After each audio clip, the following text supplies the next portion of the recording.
Hola, buenos días. Esta nueva sesión de los webinars WRI 2019. Mi nombre es Jessica Garduño, movilidad urbana en WRI, y el día de hoy vamos a hablar de un webinar el cual se llama Ciudades y grupos en situación de vulnerabilidad, la agenda social de la movilidad sustentable. Para entender un poco esto, les platicaremos un pequeño resumen. Entonces, dentro de la movilidad urbana sustentable es un facilitador para acceder a oportunidades y de aquí la importancia de priorizar a los grupos en situación de vulnerabilidad como menores de 12 años, mujeres, personas de la tercera edad y personas diferentes.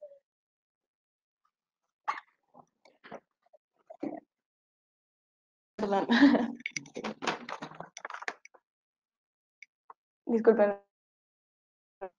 ¿No? Ya. Entonces. Ok, disculpen. Bueno, como les comentaba, pues la movilidad es un factor de oportunidades y tenemos que priorizar a las personas más vulnerables, las cuales son objeto de discriminación de la movilidad urbana, la que acentúa la desigualdad e impide su desarrollo social. Que la movilidad urbana sustentable juega un papel clave en el acceso a oportunidades sociales, además de resaltar la existencia de grupos con necesidades particulares que son prioritarios para el desarrollo de una política nacional de movilidad sustentable. Es decir, un cambio de enfoque en el diseño de políticas públicas de movilidad urbana al incorporar social y partiendo de la relación entre vulnerabilidad social y vulnerabilidad como vinculado al derecho a la movilidad urbana con los derechos sociales.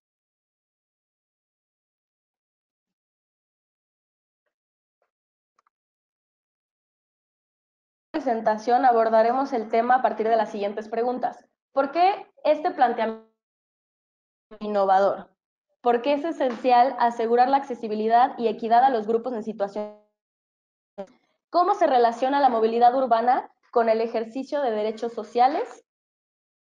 Una política inclusiva de movilidad urbana.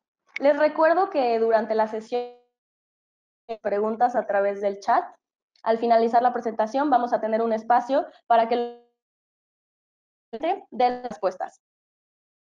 Queremos conocerles, entonces si están atendiendo con sus equipos de trabajo, les invito a que suban una foto a Twitter mencionando a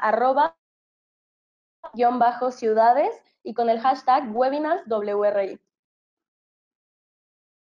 En esta sesión nos acompaña Anet Ramírez. Ella es licenciada en Ciencias Tecnológico Autónomo de México, cuenta con 4 certificaciones en Administración International Institute for Learning.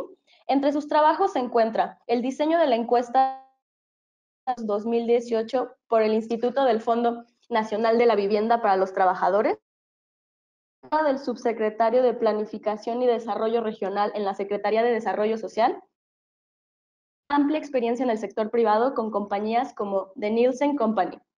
En de políticas públicas en movilidad, siendo responsable de coordinar y dar seguimiento al programa de apoyo al transporte urbano masivo, PROTRAM, y realizar análisis de política pública. Bienvenida.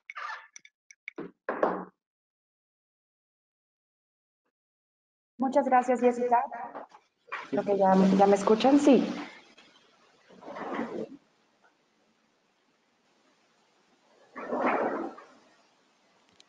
Muchas gracias a todos por escucharnos. Lamento también la parte, ¿sí pueden poner lamento también la parte de los inconvenientes técnicos que estamos teniendo, pero me gustaría platicar con ustedes cuál es el propósito de esta sesión.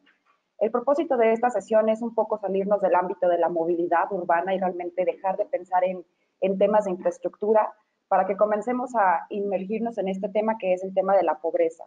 Es algo que nosotros traemos en la mente, hemos comentado con el sector, pero que quizás sea una buena oportunidad ponernos a reflexionar sobre qué es la pobreza, cuál es la relación que tiene la pobreza, como se mide en México, con la inversión en movilidad urbana. Posteriormente vamos a analizar realmente cuál es la relación que tiene la inversión en infraestructura en transporte público, en infraestructura peatonal y en infraestructura ciclista a nivel nacional con los números que tenemos de pobreza y posteriormente vamos a analizar los grupos en situación de vulnerabilidad. ¿Quiénes son estos grupos prioritarios a los cuales nos queremos concentrar cuando pensamos en hacer intervenciones en infraestructura urbana? Primeramente, pobreza es una visión de capacidades. Pobreza, como la entendemos en México y como la entendemos a partir del premio Nobel, Amartya Sen, es el desarrollo es un proceso de expansión de las capacidades que disfrutan los individuos. Quiere decir que la pobreza no necesariamente o no solamente es la falta de recursos económicos, digamos que esto es un síntoma de la pobreza, sino que la pobreza es esa accesibilidad a las capacidades.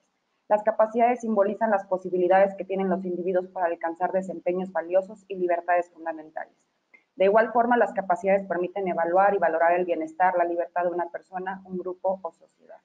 Partiendo de esta definición es que México hace 10 años comenzó a desarrollar lo que se llama la medición multidimensional de la pobreza. Esta medición multidimensional no solamente considera la parte del ingreso, sino que considera una serie de carencias sociales, las cuales están contenidas en la Ley General de Desarrollo Social.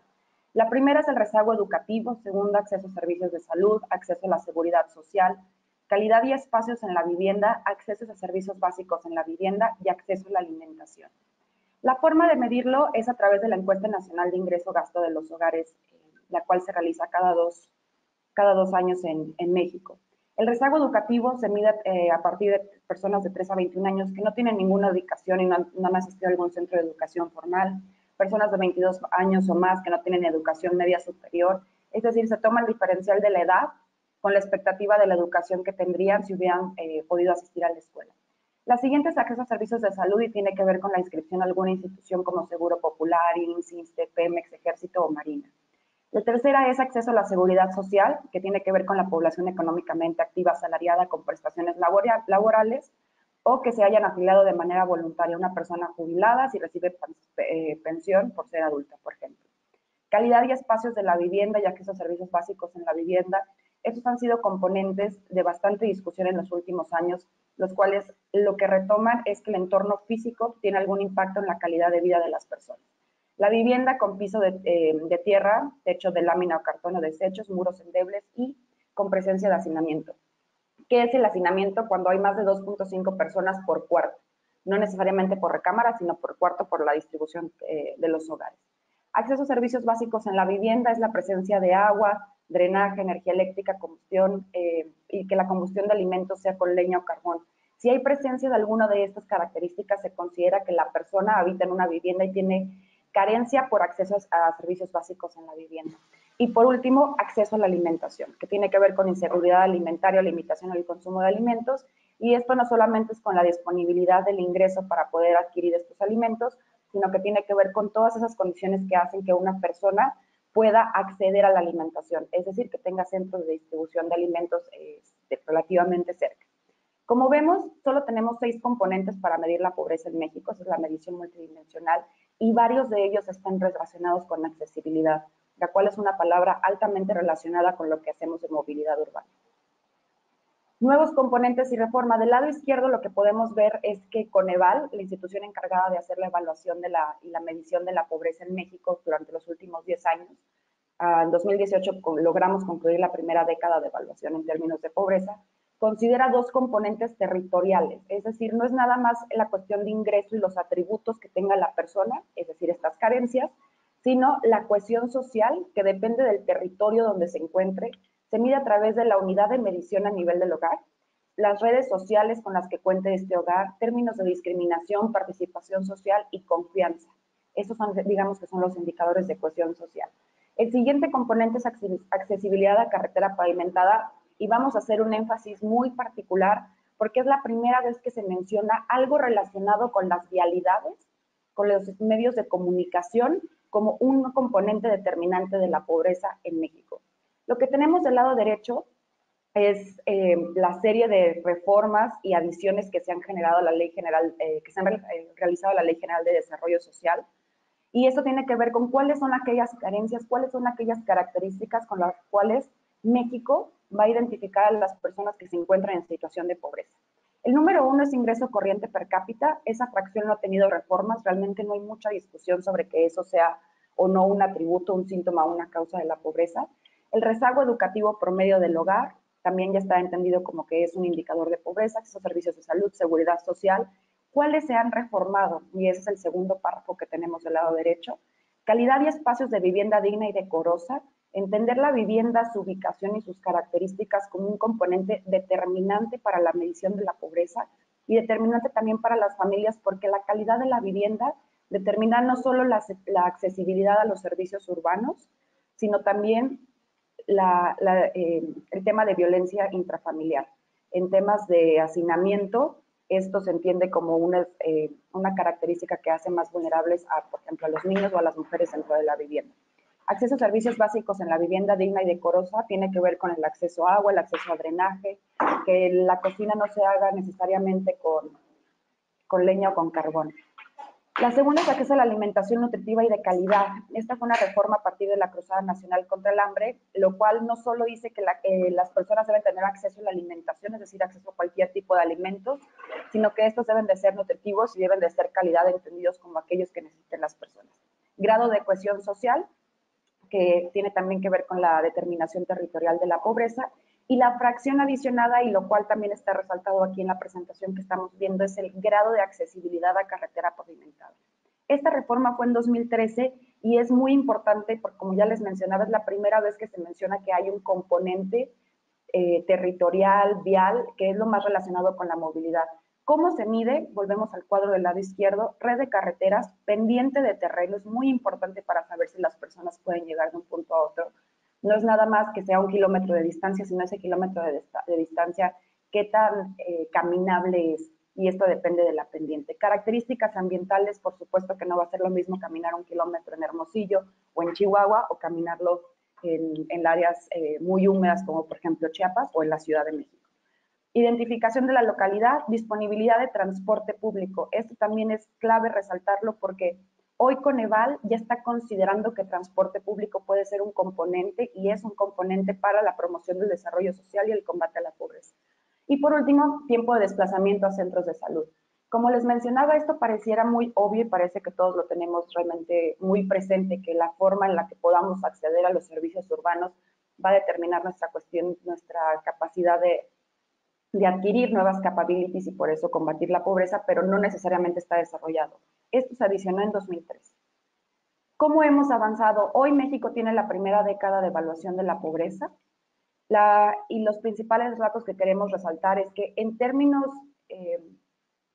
porcentuales ha habido una reducción principalmente en el tema de pobreza extrema. Sin embargo, en términos reales, en números absolutos, hay más de 6.5 millones de pobreza de población vulnerable por ingresos. Hay 1.2 millones más de personas con carencia por acceso a la alimentación, es decir, o que no tienen los ingresos o no pueden llegar a adquirir esta alimentación. Y hay 6.4 millones de personas más con ingreso inferior a la línea de pobreza. ¿Qué nos dice? Que sí, son 10 años en los que tenemos la medición, sin embargo, no necesariamente hay resultados que podamos demostrar. Volvemos otra vez al componente de accesibilidad a carretera pavimentada. Esto, la lámina que tenemos del lado izquierdo tiene que ver con los elementos considerados por diferentes propuestas. Esto nos remonta al momento en el que Coneval comienza a discutir cuál es la relación de la carretera pavimentada con el acceso a los servicios y con el combate a la pobreza. Lo que vemos en el cuadro resultado de transporte público es que el componente de transporte público solo fue propuesto por Coneval hasta 2018. Tenemos otras 3 instituciones nacionales encargadas de medir, de dar seguimiento a temas de población y de pobreza, como lo que era la Secretaría de Desarrollo Social, hoy Secretaría del Bienestar, la Comisión Nacional de Población, CONAPO, y el Instituto Nacional de Estadística y Geografía. ¿Qué es lo que mostramos en la primera columna, indicadores considerados por otras propuestas? Pues que realmente transporte público y centros de servicios solo fueron propuestas por Coneval. A excepción del Coneval, las instituciones nacionales de desarrollo social no necesariamente consideran el transporte público como un indicador de accesibilidad, y no solo de accesibilidad, sino como un instrumento clave, fundamental para el combate a la pobreza. Esto es alarmante, ¿por qué? Porque la movilidad urbana y el desarrollo social, hoy en México a nivel nacional, son 2 agendas desconectadas. ¿Qué es lo que queremos promover? Que sean agendas que comiencen a hablarse de una manera más integrada, principalmente para la planeación de la movilidad urbana.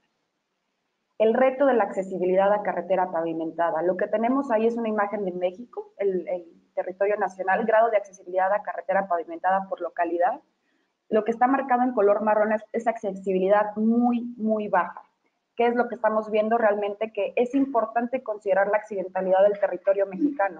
Cuando hablamos de movilidad, México es completamente diverso en términos de orografía, en términos de medio ambiente y también de actividades económicas. Esta accidentalidad tiene una relación con la accesibilidad a los centros de servicio. ¿Cómo va a ser posible con ciertas temperaturas, con ciertas orografías, poder hacer que estas personas lleguen a los centros de salud? Independientemente de la atención que reciban, es importante asegurar que puedan llegar a estos centros de salud, a los centros educativos, a los centros de empleo. Y esto pues hay que considerarlo también por el impacto que tiene en la oferta de servicios de movilidad. La planeación en la movilidad, estamos pasando ahorita un poco del universo de la pobreza a meternos al universo de la movilidad urbana y vamos a ver qué coincidencias hay. Lo que tenemos son 3 columnas. La primera son las etapas de planeación en la movilidad. La primera es la socialización y el proceso participativo. La segunda es la parte de estudio y diagnóstico, elaboración de programas y proyectos y la conformación de un plan de movilidad. En la tabla del lado derecho lo que tenemos son los componentes y la cobertura temática. Esta es una metodología de evaluación del contenido y, digamos, relacionado con la calidad de los planes de movilidad que hay en nuestro país. Esta ha sido desarrollada por la Gerencia de Planeación y Operación del Transporte WRI México y lo que identifica es que hay al menos 9 componentes que son claves considerar en una planeación de la movilidad. Primero, integración con desarrollo urbano, transporte no motorizado, movilidad activa. Tercero, gestión vial, gestión de la demanda de transporte. 4, transporte público colectivo. 5, infraestructura vial, red vial. 6, seguridad vial. 7, logística urbana. 8, aspectos institucionales. Y 9, grupos de atención prioritaria. Lo que estamos haciendo aquí es que vamos a analizar un poco, ya analizamos cuál es la relación que identifican las instituciones de medición de la pobreza con la movilidad. Y ahora vamos a ver el otro caso, cómo ve la movilidad a los grupos de atención prioritaria, temas de atención a la pobreza, etc. En las columnas del lado derecho podemos ver la cobertura temática, que realmente este es un ejemplo de un plan de movilidad y lo que nos dice, pues, qué tanto cumple parcialmente o no cumple un plan con los componentes que están del lado izquierdo. Lejos de resaltar con todo este contenido, lo que queremos mostrar es también grupos de atención prioritaria. Lo que tenemos es que es casi nula la aparición de este componente en los planes de movilidad. El diagnóstico de problemática solo se explora en un punto 5, es decir, que está entre que cumple parcialmente y no cumple. No hay elaboración de programas y proyectos robustos para este componente. La gestión de implementación del plan jurídico y financiero, digamos que es lo que sí se cumple. Socialización y comunicación, bueno, esto para todos los componentes tiene una calificación de 0.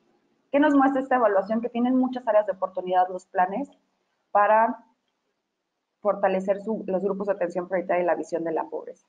De la columna del lado izquierdo tenemos las etapas y lo que hacen aquí estos números que están colocados del lado izquierdo es que ponderan realmente cuáles son esas etapas que se llevan mayores recursos en términos de tiempo, financieros, a la hora de hacer planeación de la movilidad urbana.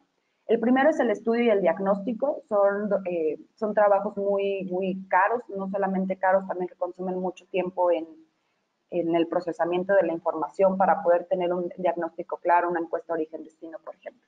Elaboración de programas y proyectos sería el segundo componente que se lleva la mayor cantidad de tiempo y de recursos. El tercero es la conformación del plan de movilidad y por último el proceso de socialización y proceso participativo.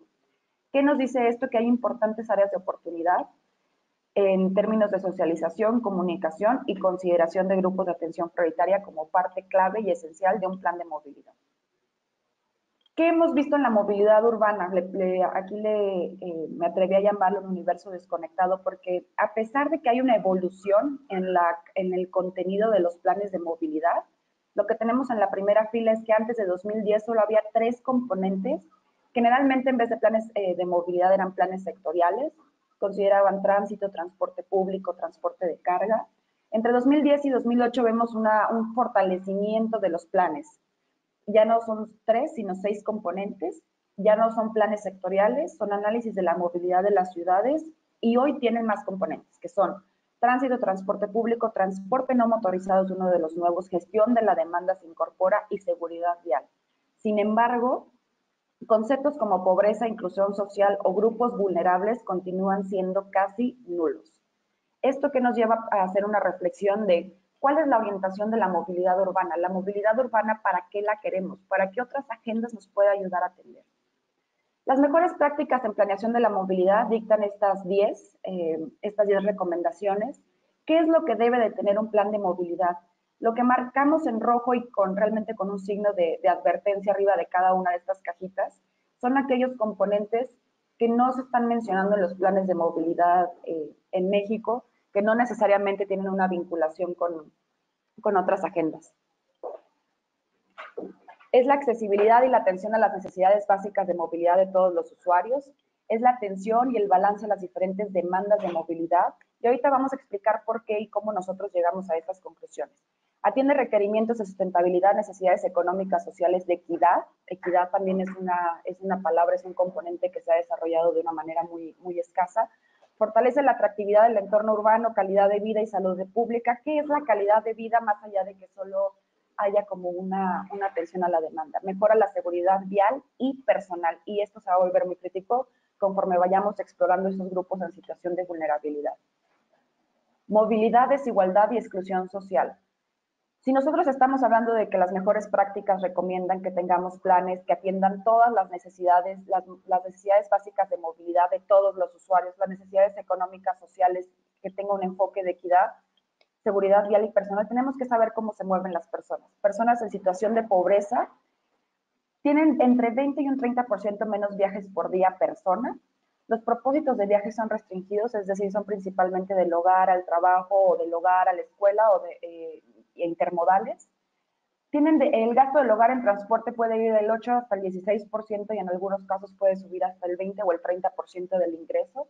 ¿Qué es lo que pasa cuando el gasto del hogar en el transporte compite con el gasto de alimentación, compite con el gasto en salud, compite con el gasto en educación? Las decisiones son basadas en ingreso totalmente con 3 variables: la ubicación residencial, la distancia de viaje y el modo de transporte. Hay personas que están dispuestas a invertir en una residencia de menor calidad, pero que esté más cerca a los centros urbanos. Esto los coloca en una carencia, digamos, por acceso a la alimentación, dado que, bueno, hay alguna frase que dice hacinados pero mejor ubicados. Largas distancias de caminata que tienen que ver con decisiones sobre ingreso, es decir, personas que llegan a caminar entre 40 minutos hasta 2 horas, lo cual significa una pérdida en el bienestar, en la calidad de vida, en la productividad, exposición a la violencia. Y hay preferencia por los viajes no motorizados.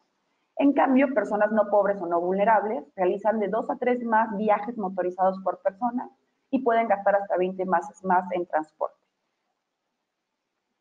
Lo que vamos a analizar en las siguientes láminas es, bueno, entendiendo que hay criterios de pobreza y hay criterios de inversión en transporte público, en infraestructura peatonal y en infraestructura ciclista, ¿cómo se ve la inversión federal en movilidad y pobreza? Estos datos sobre inversión los tomamos de Anatomía de la Movilidad, que es una publicación de la Secretaría de Desarrollo Agrario, Territorial y Urbano del año pasado, y lo cruzamos con los datos de Coneval sobre cuántas personas en situación de pobreza existen por entidad, es en términos porcentuales. Lo que vemos aquí es la inversión en transporte público y población en pobreza para todas las entidades en 2018. 5 entidades concentran casi el 80% de la inversión en transporte público, mientras que solo acumulan casi el 20% de la población total en pobreza.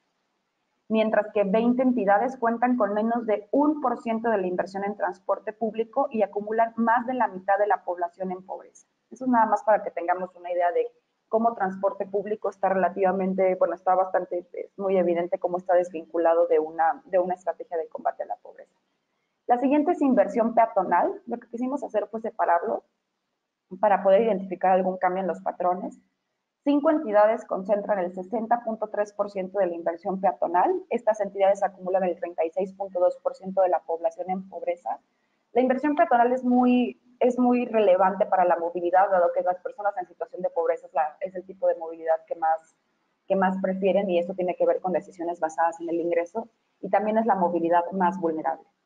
11 entidades cuentan con menos de 1% de la inversión peatonal y acumulan un 18.6% del total de población en pobreza. La inversión peatonal comparada con la inversión en transporte público es distinta. En transporte público son 20 las entidades que cuentan con menos de un punto porcentual de inversión y en este caso son solo 11. La inversión ciclista todavía más desigual. 5 entidades concentran el 86% de la inversión ciclista y acumulan el 19% de la población en pobreza, mientras que 21 entidades cuentan con menos de 1% de inversión ciclista en infraestructura ciclista y acumulan más del 60% de población en pobreza. ¿Qué es lo que nos muestran estas gráficas? Simplemente es evidenciar que hay una desconexión en materia de planeación, de inversión en la movilidad y atención a mitigación de pobreza y de transporte.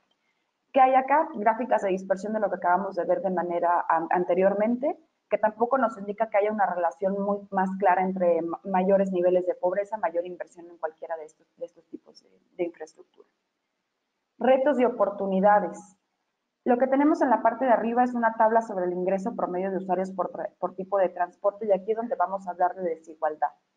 Se tomaron las ciudades de Bogotá, Buenos Aires y Lima, se calculó el ingreso promedio de usuarios de autos contra el ingreso promedio de los no usuarios de autos, simplemente nada más para distinguir los que tienen y los que no tienen, y la razón es abrumadora. En el caso de Lima, el ingreso de las personas que no tienen un auto y que no utilizan un auto es 3.7 veces menor que las personas que sí tienen un auto. En Bogotá, 2.3 veces y en Buenos Aires, 2 veces. ¿Cuál es el porcentaje de viajes motorizados realizados en auto? Pues es el 40%. Entonces, digamos que el tema de desigualdad por ingreso se acentúa a través de los medios de transporte. ¿Cuáles son los retos? El primero es justicia social y disminución de la desigualdad por el uso de la vía. Esto es clave de atender porque eso está profundizando y acentuando las brechas que existen en las sociedades y principalmente en las urbes. La segunda es una visión económica de pobreza y focalización de esfuerzos gubernamentales. Esto parte de un estudio del Banco Mundial, el cual nos resalta que las técnicas de combate o las estrategias de combate a la pobreza se concentran principalmente en el control de la inflación y en el aumento de la inversión pública. Sin embargo, el concepto de transporte es en muy pocas ciudades en las que es utilizado como una estrategia de combate a la pobreza y tiene grandes impactos. El tercer reto es la planeación de transporte convencional, que se orienta a la movilidad de vehículos en vez de personas. Esto tiene que ver con un cambio de paradigma. ¿Quiénes son estas personas? ¿Qué patrones tienen de movilidad? ¿Cuál es su ingreso? ¿Cuál es su relación con el ingreso? ¿Cuál es su relación con la ubicación de los centros de trabajo? Y el cuarto es la subrepresentación de grupos en situación de vulnerabilidad para la toma de decisiones.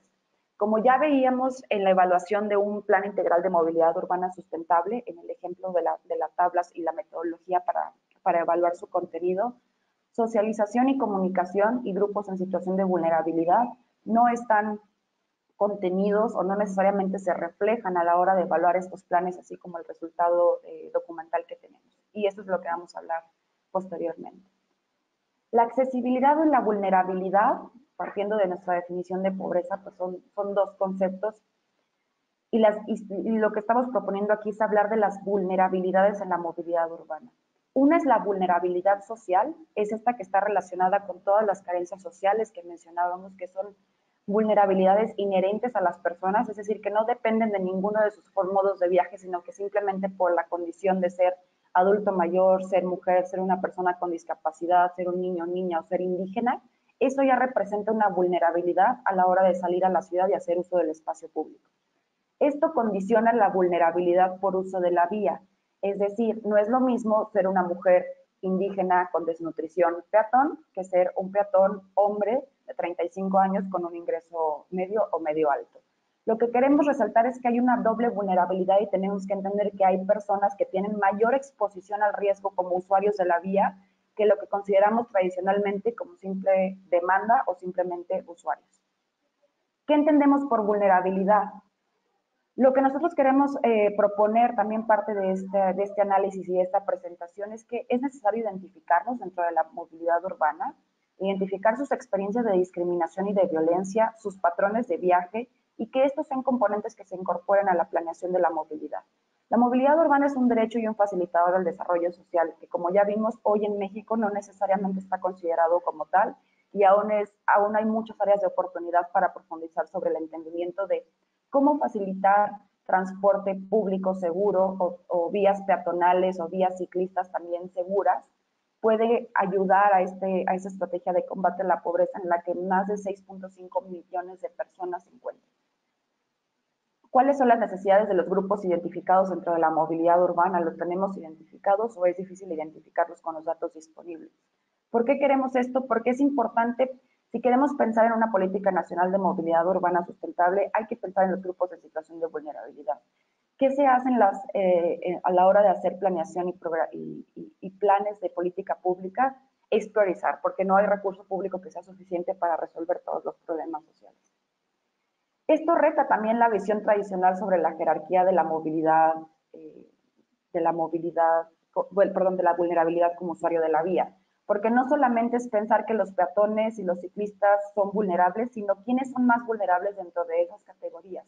Y lo que tenemos del lado derecho es algo que y realmente todos los días nos rebota en nuestros medios notificaciones, son los temas de feminicidio, son los temas de género que ocurren en el transporte público. El transporte público está siendo identificado como un área vulnerable para cometer delitos. Lo que tenemos del lado derecho son dos noticias de las miles que surgen todos los días, no solamente en México, sino en América Latina, una de las regiones más peligrosas para ser mujer.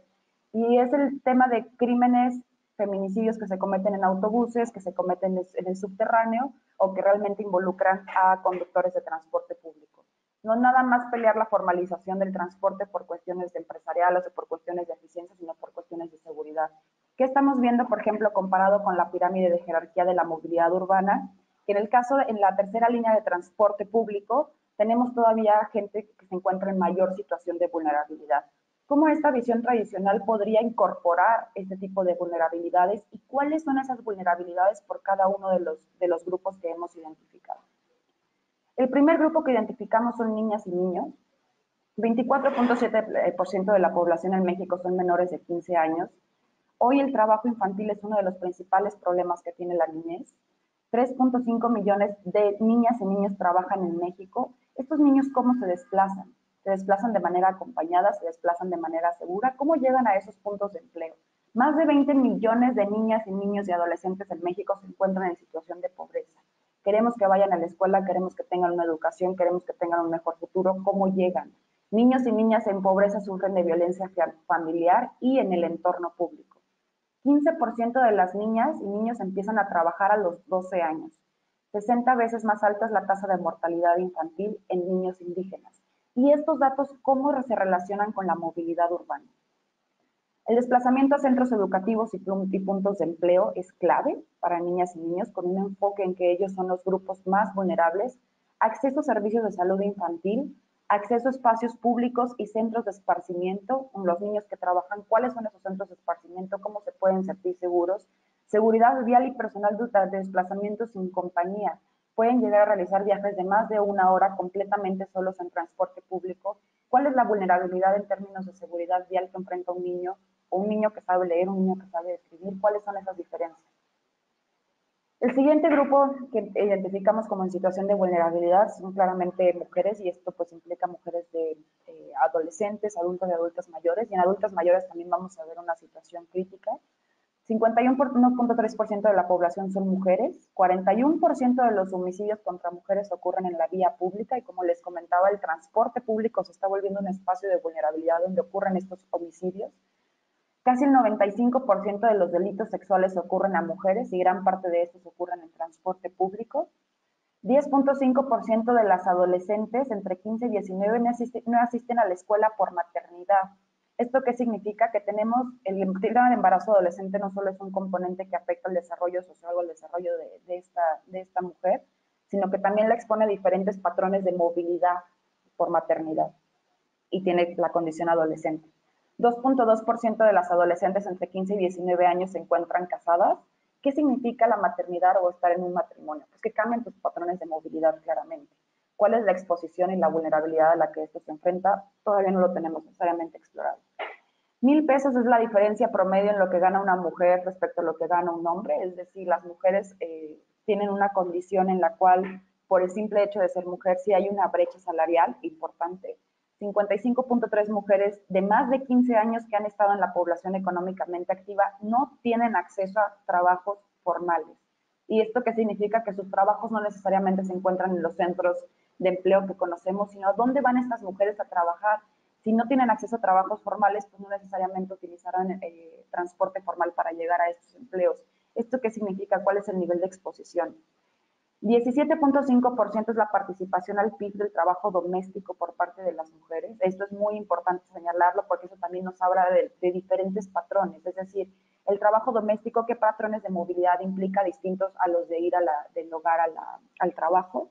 Y 74.8% de la población de más de 15 años que no tiene ingresos propios son mujeres.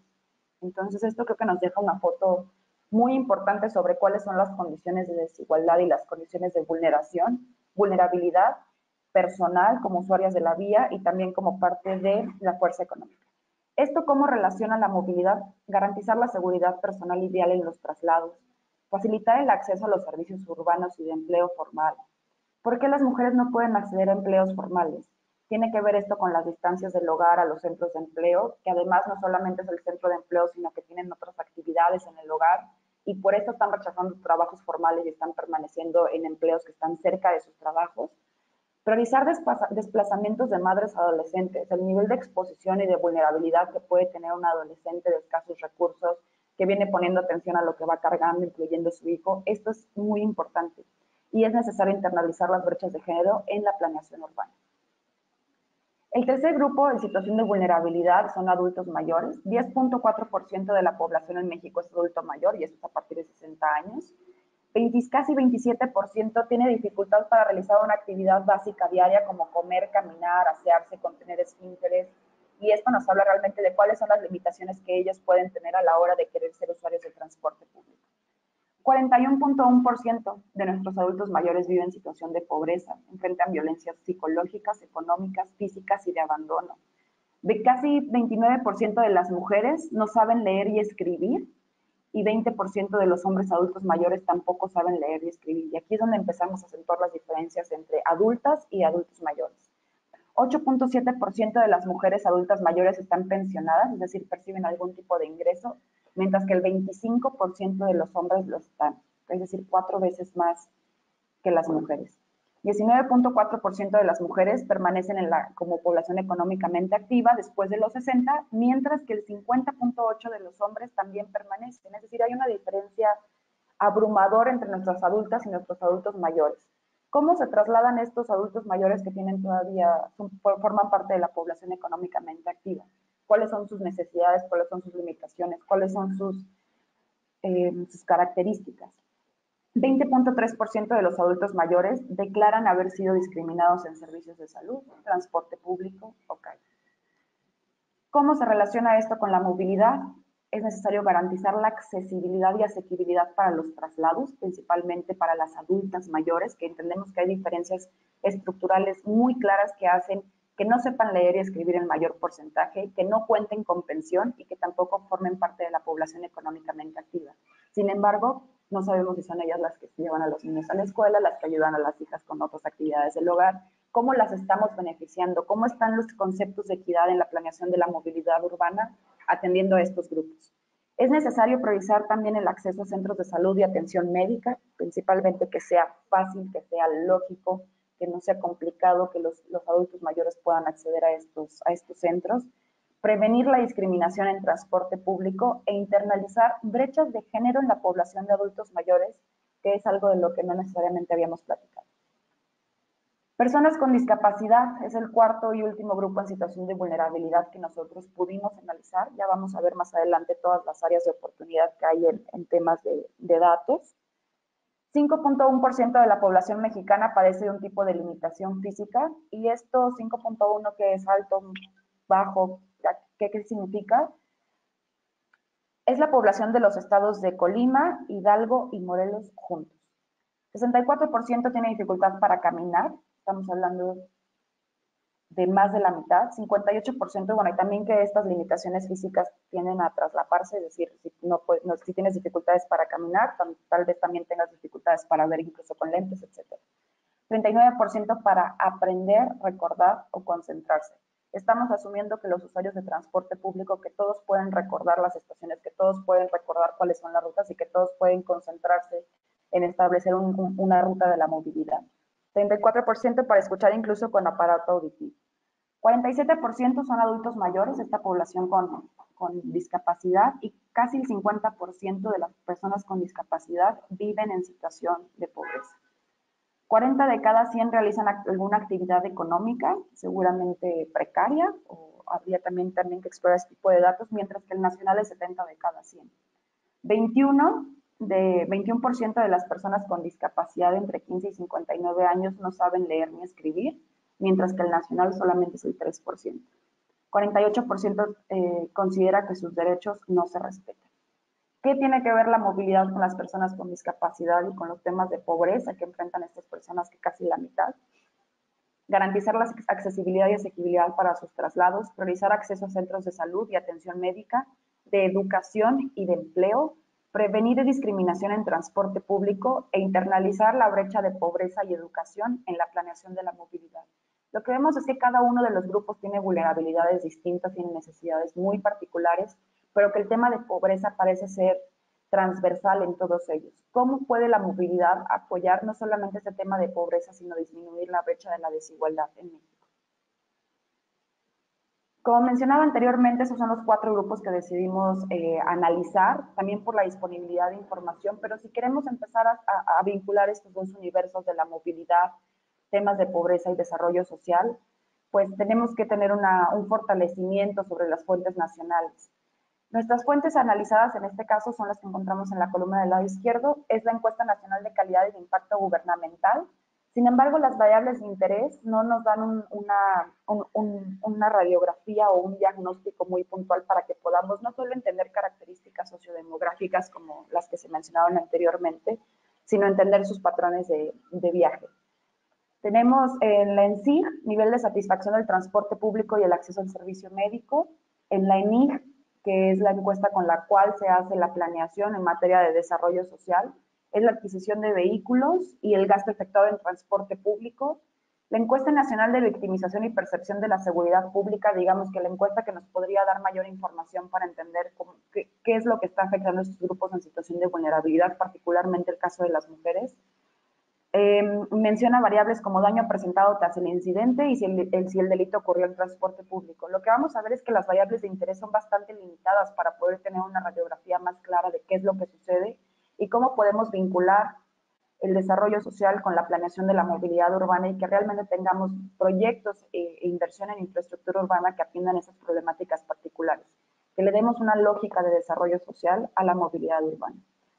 En cuarto lugar, tenemos la encuesta origen-destino de hogares de la zona metropolitana del Valle de México. Lo que sí nos da son variables de interés relacionadas con la movilidad, pero que quizás deja de fuera estas características socioeconómicas o de otro tipo de vulneración o de discriminación. La encuesta intercensal 2015, pertenencia indígena, reparto modal de viajes y tiempos, por ejemplo. Sin embargo, lo que vemos es que estas fuentes de información no necesariamente son comparables. Todavía hay áreas de oportunidad para poder tener una radiografía clara de cuáles son estos grupos en situación de vulnerabilidad, cuáles son sus patrones de movilidad, cómo se puede integrar estas características con políticas transversales o políticas de desarrollo social que comiencen a ver el transporte y la movilidad como una oportunidad. Uno de los ejemplos que generalmente comentamos es que el programa de educación de educación para becas de media y superior de la SEP, lo que hace es que da un subsidio de 400 pesos que se destina principalmente a transporte. La falta de ingresos de los estudiantes mexicanos para cubrir los gastos de traslados es una de las principales causas de deserción escolar. ¿Qué es lo que están haciendo ahí? Es atacar atender una política de educación con ingresos a transporte que no sabemos si está subsidiando la ineficiencia de los sistemas actuales. ¿Qué podemos concluir de todo este camino que ha sido pues muy largo? Porque pasamos desde definir qué es la pobreza, cómo se mide en México, por qué es tan novedoso incorporar el tema de carretera pavimentada y cuáles son las áreas de oportunidad que hay en esto, cómo se ve el gasto federal respecto a los niveles de pobreza que hay en cada una de las entidades, cuáles son los grupos vulnerables, por qué cuando en movilidad hablamos de vulnerabilidad A veces nos quedamos pensando en vulnerabilidad como usuario en la vía, cuando hay otras vulnerabilidades sociales que ya te exponen de una mayor manera al riesgo. Y hoy te estábamos hablando de los datos. Pues lo primero que concluimos es por qué este planteamiento es relevante e innovador. Más que innovador, la relación entre la movilidad y el desarrollo social es un campo poco explorado, y es muy poco explorado en México. Las recomendaciones del Banco Mundial es que en el sur global, principalmente en África y Asia, ya son temas que se están discutiendo. Es una lógica que se le puede dar a la movilidad y es una lógica muy productiva, pero también difícil de plantear. La situación en México, como lo habíamos visto a una década de evaluación de la pobreza, exige comprender la movilidad como un mecanismo para el ejercicio de derechos y el combate a la misma. ¿Por qué es esencial asegurar la accesibilidad y equidad a los grupos en situación de vulnerabilidad? ¿Por qué tenemos que incrementar la presencia de estos grupos en los planes de movilidad urbana? ¿Por qué hay que darle una lógica social a la inversión en infraestructura para transporte público urbano? Son dos agendas desvinculadas que lo único que han, bueno, no lo único, pero uno de los impactos que han tenido es acentuar la desigualdad entre espacios de transporte, espacios de discriminación, violencia y perpetuación de la pobreza. ¿Cómo se relaciona la movilidad urbana con el ejercicio de derechos sociales? Las carencias sociales no solo están relacionadas con una idea de carencia-ausencia, sino de acceso y su facilidad para adquirirla. Lo que veíamos en la definición de los 6 componentes para la medición de la pobreza no es que la pobreza nada más es una cuestión de ingresos, sino que la pobreza tiene que ver principalmente con acceso. En este contexto, la movilidad urbana juega un papel clave para la movilidad social. Por último, ¿cómo diseñar una política inclusiva de movilidad urbana? Es incorporar las mejores prácticas de la planeación, pero primeramente hay que familiarizarnos con los datos sobre pobreza y desarrollo social, entender su relación, comenzar a convencer a otros sectores de que el transporte, la movilidad urbana son vías efectivas para asegurar que estas personas puedan acceder a empleo, puedan acceder a servicios y entender, incorporar la lógica de una visión de pobreza como ausencia de capacidades, no necesariamente como una ausencia de ingreso para que se pueda hacer asequible una tarifa de transporte. También recomendamos incorporar los 2 enfoques de vulnerabilidad. Cuando hablamos de peatones y ciclistas, hay que empezar a hacer este análisis de quiénes son las personas que se están moviendo por movilidad no motorizada y motorizada, qué implica. Para esto también recomendamos hacer una conducción de estudios cualitativos para poder entender las experiencias de transporte y sobre todo el uso de los datos nacionales y la exigencia de las instituciones nacionales de poder ver la movilidad y el transporte público como una alternativa viable, sostenible para el combate a la pobreza. Muchas gracias. Muchas gracias, Tanet. Creo que es un tema muy importante que tenemos para todas las personas que estamos involucradas en temas de movilidad urbana. Es súper importante tener en cuenta pues, los grupos vulnerables, pensar en el desarrollo social, cómo afecta el transporte, las decisiones que estamos tomando para nuestro transporte en nuestras ciudades a las personas que estamos llegando, ¿no? Y si es realmente una solución lo que estamos proponiendo. Ahora tenemos algunas preguntas para ti. Entonces, la primera es, ¿cuál es el sistema de transporte que tiene más áreas de oportunidad con respecto a la vulnerabilidad de adultas mayores mujeres? No. ¿Más preguntas? Y otra que tenemos es, ¿qué se puede hacer desde la perspectiva de los usuarias, específicamente para reducir la vulnerabilidad a la que están expuestas? Sobre cuál es el sistema de, muchas gracias por las preguntas, ¿cuál es el sistema de que es más desigual o más difícil para adultas mayores mujeres? Realmente no tenemos una información sobre eso, es una de las cosas que no se han explorado, pero en términos de adultos mayores tiene que ver aquellos con accesibilidad y digamos con la distancia en la que tiene que recorrer, con si, por ejemplo, si los autobuses son de piso alto, de piso bajo, pero creo que sería una de las preguntas de investigación y eso es como el tipo de dudas que queremos despertar para poder revisarlas. Muchas gracias. La segunda era sobre qué se puede hacer desde la perspectiva de las usuarias para reducir su vulnerabilidad en la que están expuestas en el transporte público o en la vía pública. Esa yo creo que es una de las más difíciles.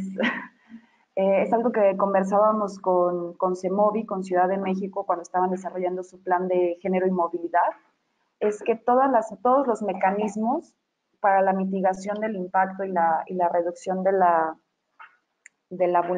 disminución de la vulnerabilidad se atribuyen a la mujer. y la mujer de una u otra forma ha internalizado esos mecanismos como de mí depende mi seguridad, cuando eso no es cierto. La seguridad no depende de la vestimenta, de salir con luz, de salir acompañada, de no ir, no tener distractores. Entonces, realmente yo no podría dar una recomendación para qué podría hacer una mujer, sino mejor dicho, bueno, una de nuestras recomendaciones que dimos es quiénes son los otros actores sociales que están presentes durante un hecho de violencia sexual hacia una mujer o de violencia de género hacia una mujer. ¿Qué hacen? ¿Quiénes son todos los espectadores y cómo podrían apoyar a la mujer sin necesariamente transmitirle toda esta responsabilidad de que de ella depende su seguridad? Tenemos otra pregunta de Karina Daniela y ella nos pregunta qué políticas públicas específicas se han implementado en el ámbito de la movilidad incluyente.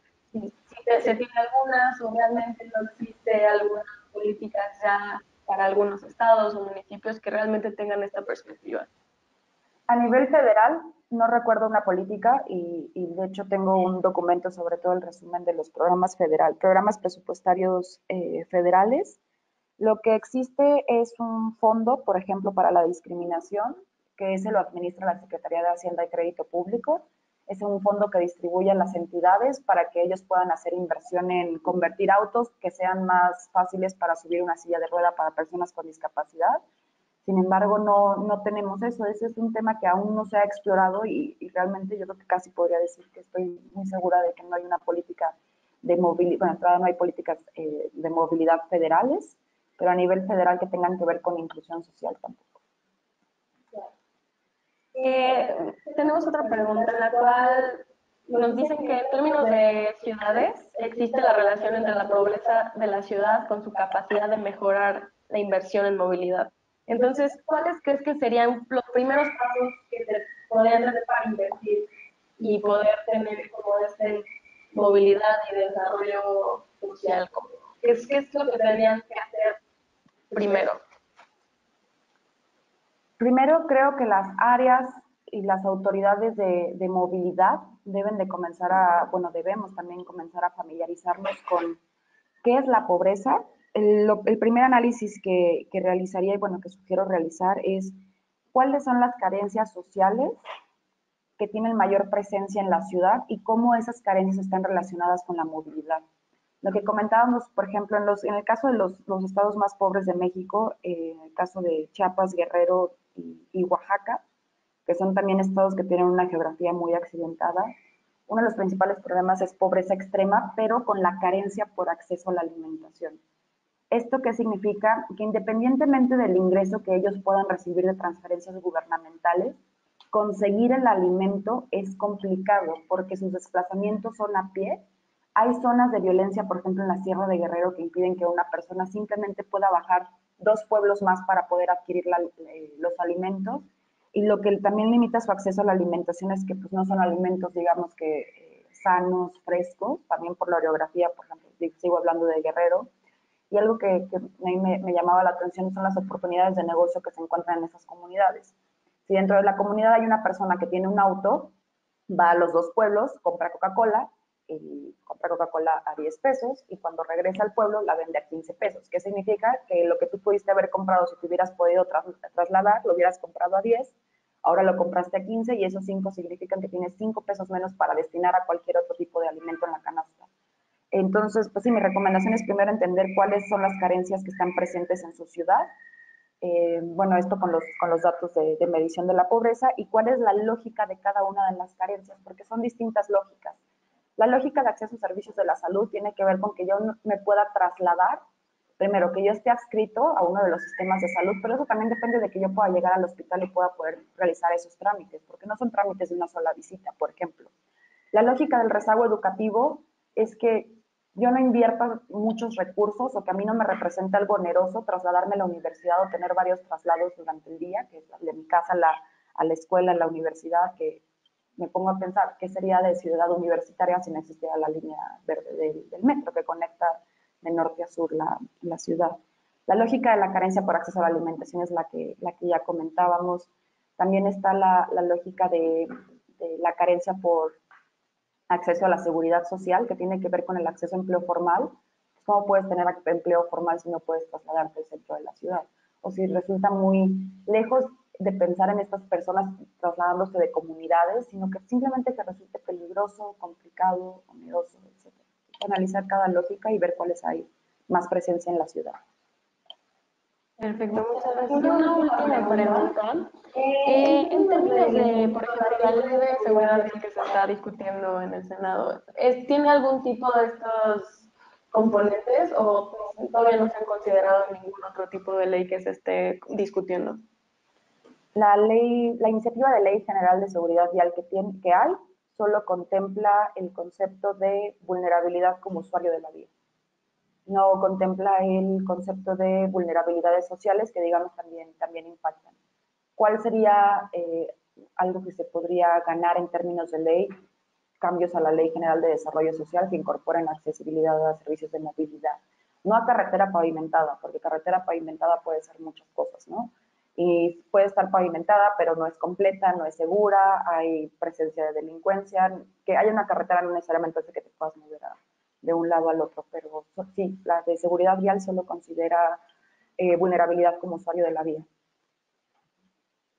Perfecto, muchas gracias. Pues ya no tenemos más tiempo para más preguntas. Muchas gracias a todas y todos los que comentaron y nos mandaron sus preguntas. Agradecemos su participación en este webinar y les invito a nuestras próximas sesiones el 12 de septiembre, en la que abordaremos lecciones aprendidas en la implementación de estrategias para lograr energías limpias, en la que nos acompañará Inde Rivera, gerente de energías limpias, y Samantha López, coordinadora de energías limpias en WRI México. Con el objetivo de mejorar nuestros webinars, les invito a llenar una breve encuesta que aparecerá al final de la sesión. Y para conocer más sobre nuestra oferta de capacitación, pueden registrarse en nuestra plataforma de conocimiento global, de conocimiento global, de cityfixlearn.org, y seguirnos en nuestras redes sociales. En Facebook nos pueden encontrar como WRI México-ciudades, y en Twitter con @WRI-ciudades. Muchas gracias a todas y todos y nos vemos en la próxima.